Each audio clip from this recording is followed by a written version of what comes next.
కాబట్టి ఇప్పుడు మీతో చెప్తున్నాను, మీరు నిజంగా ఈ విషయాన్ని తెలుసుకుని వాస్తవాన్ని గ్రహించి, అవును నేను పాపిని, నేను దేవుని ఉగ్రతకు పాత్రుడుగా ఉన్నాను, దేవుని ఉగ్రతకు పాత్రురాలిగా ఉన్నాను, ఈ పాపం నుండి తప్పించబడాలంటే నాకున్న ఒకే ఒక దారి యేసుక్రీస్తు ప్రభువే అని నేను నమ్ముతున్నాను, నేను అంగీకరిస్తున్నాను, నేను అందుకొరకే వచ్చాను అని కానీ మీరు నమ్మితే మీరు రక్షించబడ్డారు.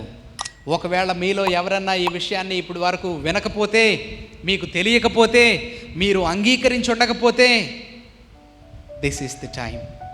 ఇదే అనుకూలమైన సమయం, ఇదే రక్షణ దినం.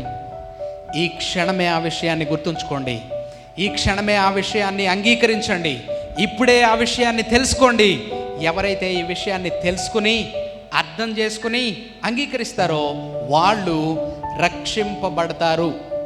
ఎక్కడి నుండి రక్షింపబడతారు? దేవుని ఉగ్రత నుండి రక్షింపబడతారు.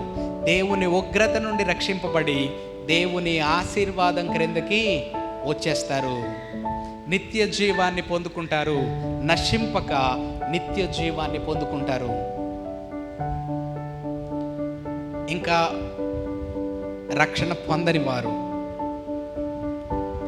ఎంతకంటే బెస్ట్ టైం మీకు లేదు ఇంకా అంగీకరించడానికి, తెలుసుకోవడానికి.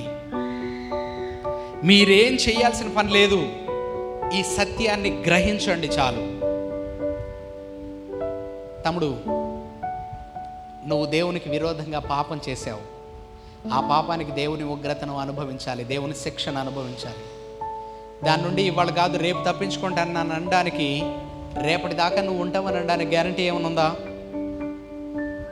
మీలో ఎవరికన్నా గ్యారంటీ ఉందా? కాబట్టి ఇదే అనుకూలమైన సమయం.